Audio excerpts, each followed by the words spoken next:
Near miss. Near to where the line for the big engine shed joins the main line, there are some special points. They are called trap points, and the rails don't go anywhere, but are just long enough to derail anything running away and prevent it from colliding with engines on the main line. They are worked by a very powerful spring, but can be controlled from the signal box when the engines need to join the main line on purpose. Henry could never understand why they were there.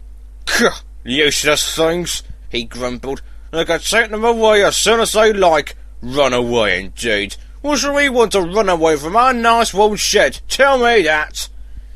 Neither Gordon nor James could, so they didn't bother to try.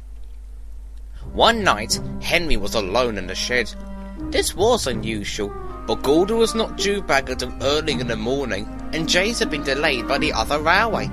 Oliver, Donald and Douglas, along with Duck, were all busy at the other end of Duck and Oliver's branch line.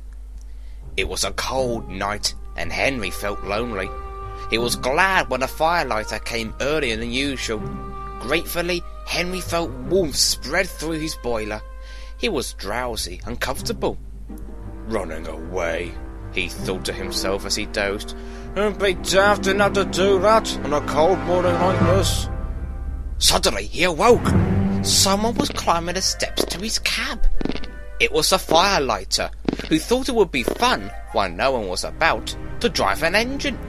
He unwound the brake and moved the regulator, but nothing happened. Disappointed, the firelighter went away, without closing the regulator. Henry dozed again. When he next woke, he could see that it was getting light outside. Then he realised what had woken him. Steam was trickling into his cylinders. It's too early, he thought. Driver can't be here yet. Then Henry felt himself moving. He tried to stop, but he couldn't without his driver and fireman. He tried to whistle. He couldn't do that either. He neared the shed door. It hadn't been built to stop engines. Henry wished it had.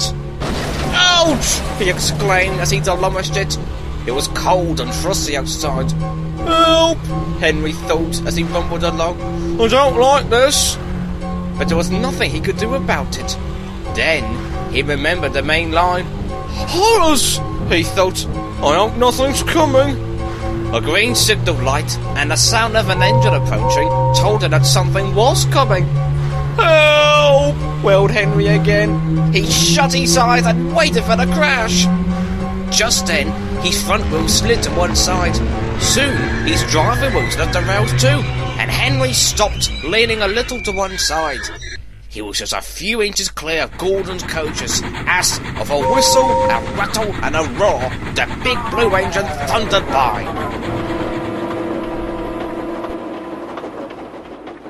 Phew! That was a near miss, hissed Henry, as men shouted and began to run towards him. Oh, thank you, trap points. You can stay there for as long as you like.